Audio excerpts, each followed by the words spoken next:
Hello friend, welcome to my YouTube channel technical question hub. मैं हूं आलोक रंजन और मैं लेकर आया हूं आज बहुत ही अच्छा क्वेश्चन जो इंटरव्यू में भी पूछा जाता है कि is it possible to use nitrogen as a instrument air. क्या हम इंस्ट्रूमेंट एयर की जगह पे नाइट्रोजन एयर को यूज कर सकते हैं या नहीं। आप जानते हो इंस्ट्रूमेंट एयर क्या होती है। उसका बेसिकली यूज तो हम जो है इंस्ट्रूमेंट एयर का यूज जितने भी कंट्रोल वाल्व वगैरह होते हैं, लिमिट स्विच वगैरह जितने भी हैं उनको जो है ओपन करने, जितने भी air fail to open, air fail to close या air fail to stuck valve जितने भी होते हैं वहाँ पे हम इंस्ट्रूमेंट एयर का यूज करते हैं। तो क्या हम इंस्ट्रूमेंट एयर की जगह पे क्या हम नाइट्रोजन एयर का यूज कर सकते हैं, ये क्वेश्चन पूछा जाता है। तो दोस्तों बिल्कुल कर सकते हैं, और जब बिल्कुल आप कर सकते हो तो क्यों नहीं यूज करते वो हम बताते हैं क्यों यूज नहीं करते। दोस्तों क्या होता है कि सबसे पहले इसके बेसिक पे चलेंगे। जैसे हमारा इंस्ट्रूमेंट एयर है, इंस्ट्रूमेंट एयर कैसे बनती है पहले वो थोड़ा सा आप डायग्राम को देख के समझ जाइए। जैसे एयर इनलेट हुई, सबसे पहले जो है एयर कहाँ से, हमारा एटमॉस्फेयर से एयर जो है एयर कंप्रेसर लेता है। एटमॉस्फेयर में हमारा जो है नाइट्रोजन 78% होती है, ऑक्सीजन 21% होती है और अदर मिसलेनियस गैस 1% होती है जिसमें आर्गन CO2 वगैरह होती है। ठीक, तो जो एयर जो है इन हुई, फिर उसको उसमें एयर में जो है डस्ट पार्टिकल होते हैं, कुछ छोटे छोटे कीड़े वगैरह या कुछ जो है फॉरेन पार्टिकल वगैरह होते हैं जो एयर के साथ होते हैं, मिले हुए होते हैं, धूल कण या पत्ते वगैरह। तो उसको क्या करते हैं हम प्री फिल्टर में ले जाके एयर को जो है प्री फिल्टर में पास कराते हैं। प्री फिल्टर में जो है जितने भी आपके जो डस्ट हुई, डर्ट हुई, पत्ते हुए या छोटे कीड़े मकोड़े जो भी हैं या लकड़ी के कुछ पार्टिकल वगैरह जो भी है वो क्या हो गए, सेपरेट हो गए प्री फिल्टर में। उसके बाद जो है एयर कंप्रेसर में ये जो है एयर सक्शन के रूप में जाती है और एयर कंप्रेसर उसको कंप्रेस करके जो है आउट करता है। तो उसका आउटलेट जो है आफ्टर फिल्टर, ये तो प्री फिल्टर है और ये आफ्टर फिल्टर में भेजता है। आफ्टर फिल्टर में बेसिकली क्या होता है कि कभी कभी जो एयर कंप्रेसर है तो एयर कंप्रेसर का लुब्रिकेटिंग ऑयल जो है एयर के साथ कैरी ओवर हो जाता है, तो यहाँ पे ऑयल हुआ वो सेपरेट हो गया, या कुछ जो है मॉइस्चर या कुछ जो है मिस्ट एलिमिनेटर वगैरह जितने भी मतलब मॉइस्चर हुआ, ऑयल हुआ, ये सब क्या होंगे यहाँ पे आफ्टर फिल्टर में सेपरेट हो जाएंगे। और उसके बाद एकदम जो है फ्री फ्रॉम ऑफ मॉइस्चर या ऑयल जो है हमारी जो एयर जो है प्लांट को चली जाएगी।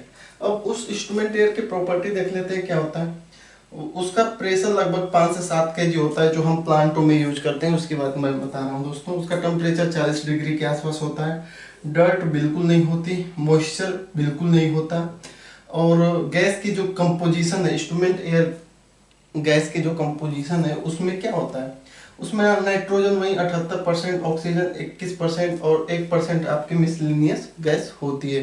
क्यों होती है, क्योंकि ये एटमॉस्फेयर से लिया, एटमॉस्फेयर में हमारे यही गैस प्रेजेंट है, तो इन इसका काम क्या था, बस उसको कंप्रेस कर देना, तो कंपोजिशन तो वही रही, कोई चेंज नहीं हुई।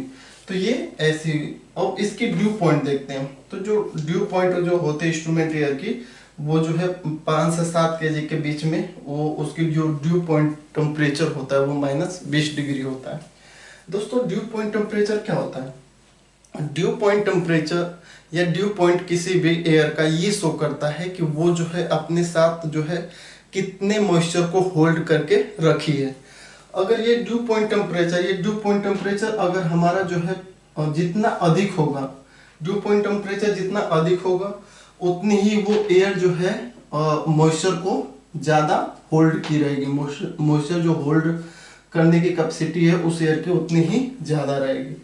यहाँ पे टेम्परेचर माइनस में है, यानी कि यहाँ पे बहुत कम इसमें मॉइस्चर होगा, क्योंकि यहाँ पे देखो ड्यू पॉइंट -20 डिग्री है, यानी कि ये क्या है, टेम्परेचर बहुत लो है। तो यहाँ पे जो है ये जो है इसमें जो है एक तरह से हम कह सकते हैं कि इसमें जो है मॉइस्चर बहुत ही कम है। अगर ये पॉजिटिव में होती 20 डिग्री मान लो, तो उसमें जो है बहुत ज़्यादा मॉइस्चर होती उस एयर में। ठीक है, तो ड्यू पॉइंट आपको समझ में आ गया। इस इंस्ट्रूमेंट एयर की जो ड्यू पॉइंट है -20 डिग्री, किस पे, 5 से 7 kg के प्रेशर पे। अब समझते हैं नाइट्रोजन एयर कैसे बनती है। जो नाइट्रोजन एयर है या नाइट्रोजन गैस है उसको अगर हमें बनाना है तो क्या करना होगा। ये भी इसका जो सक्शन सोर्स है वो भी एटमॉस्फेयर से ही होगा दोस्तों। एटमॉस्फेयर में हमारी वही है, नाइट्रोजन 78%, ऑक्सीजन 21%, अदर जो मिसलिनियस गैस है वो 1% है, ठीक है। इसमें भी जो एयर इन होगी, उसके बाद जो है प्री फिल्टर लगे हैं। प्री फिल्टर का वही काम है कि अगर कुछ एयर में हमारा dirt particle, dust particle, foreign particle या लीफ हुए, पत्ते वगैरह या कुछ कंकड़ वगैरह कुछ भी हो, कीड़े मकोड़े जो भी, उसको ये हटा देगा और बाद में जो है फ्रेश जो है एयर को एयर कंप्रेसर में भेजेगा। एयर कंप्रेसर जो है यहाँ से प्री फिल्टर से सक्शन लेगा और डिस्चार्ज करके उसे भेज देगा मिस्ट सेपरेटर या आफ्टर सेपरेटर। आफ्टर सेपरेटर में वही है कि कभी कहीं जो है लुब्रिकेटिंग ऑयल आ गया और वाटर पार्टिकल वगैरह हुए तो वो यहाँ पे सेपरेट हो गए थोड़ा वो। उसके बाद यही एयर जो है ये जाएगी पीएसए कॉलम में। पीएसए यानी कि प्रेशर स्विंग एडजॉर्प्शन कॉलम। ये दोस्तों जो है एक तरह का कॉलम है। सी पीएसए कॉलम यानी कि प्रेशर स्विंग एडजॉर्प्शन, ये तो एक प्रिंसिपल है जिसके तहत जो है हमारी जो इंस्ट्रूमेंट सॉरी नाइट्रोजन एयर बनती है। पीएसए कॉलम में होता क्या है? पीएसए कॉलम में क्या होता है दोस्तों, एक जो है सीएमएस पैकिंग होती है, सीएमएस सीव होती है। सीएमएस मतलब होता है कार्बन मॉलिक्यूलर सीव। कार्बन मॉलिक्यूलर सीव, जैसे कार्बन के जो है ग्रेनुलर फॉर्म में जो है कार्बन जो होते हैं छोटे छोटे पार्टिकल, जैसे आपने एक्टिवेटेड कार्बन देखे होंगे कहीं भी, आपने अगर एक्टिवेटेड कार्बन फिल्टर देखे होंगे तो उसमें जैसे कार्बन एक्टिवेटेड कार्बन होता है, सेम उसी तरह जो है कार्बन की जो है छोटे छोटे कार्बन की जो है पार्टिकल होते हैं और ये एक तरह से कार्बन मॉलिक्यूलर सीव होती है पूरा इस पीएसए कॉलम में। और जिसका काम क्या है दोस्तों, इसका काम बस यही है कि जो ऑक्सीजन है, इस जो है एयर में जो ऑक्सीजन है उसको ट्रैप करना, यानी कि उसको अपने पास पकड़ के रखना।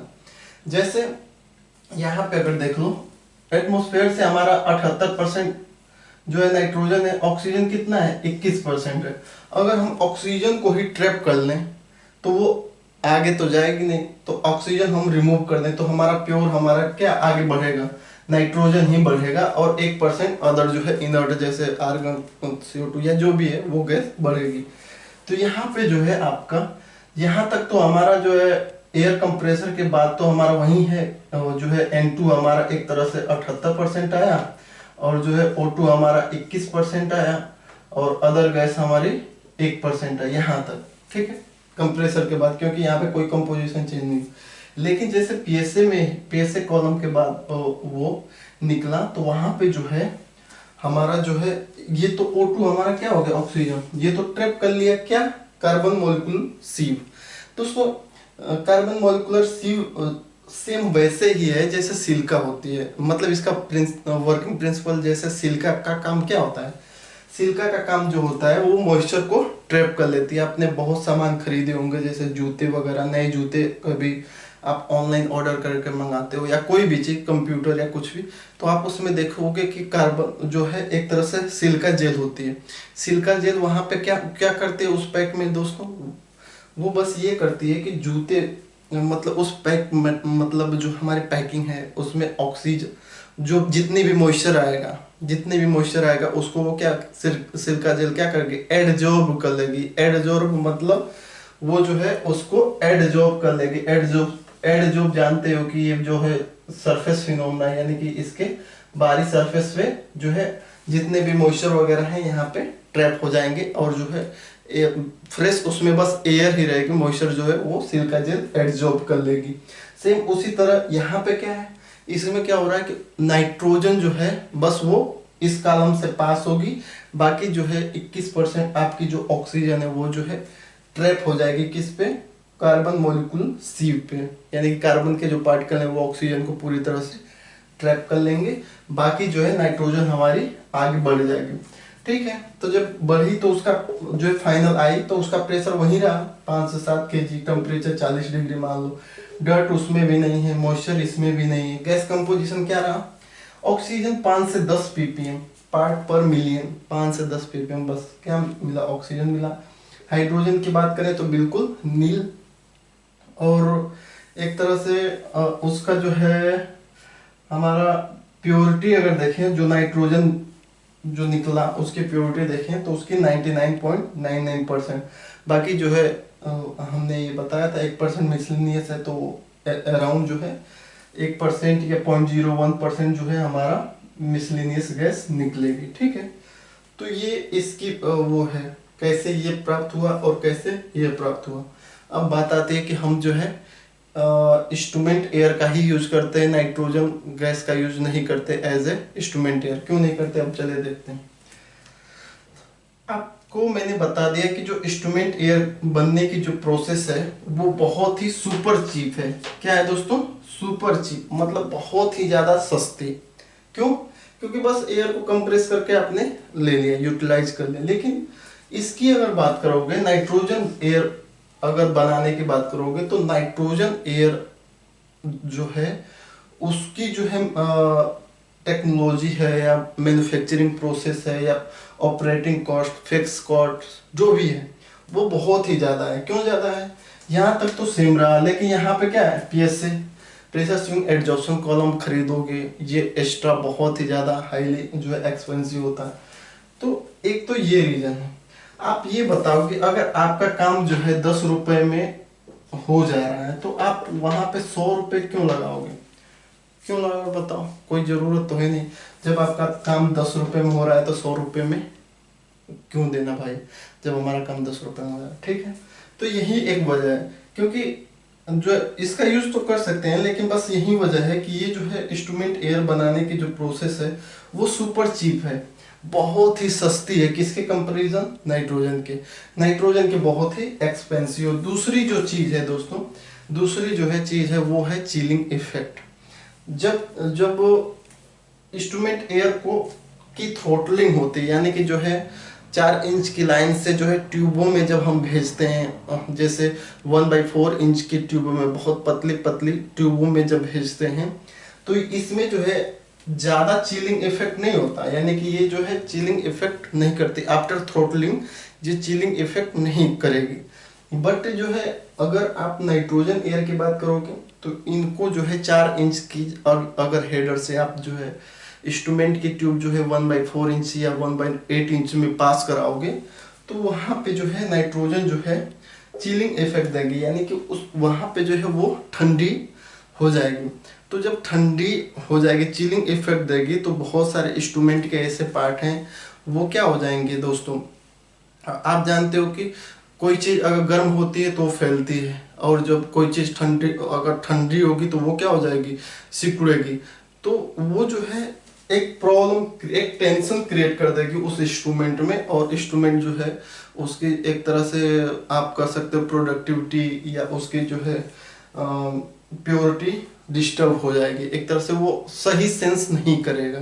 क्यों, क्योंकि वो जो है चिलिंग इफेक्ट देगी। जैसे छोटे छोटे ट्यूबों में पास कराओगे, माइनर ट्यूबों में, तो वो चिलिंग इफेक्ट देगी, तो वहाँ पे चांस है कि वो जो है इंस्ट्रूमेंट जो है सिकुड़ने की वजह से ज़्यादा दिन न चले, या ज़्यादा एक्यूरेसी वो न बताए, उसमें एरर आए। ये चिलिंग इफेक्ट है दोस्तों, लेकिन ये बहुत ही माइनर है, एक तरह से माइनर लेवल पे आप कह सकते हो कि ये है।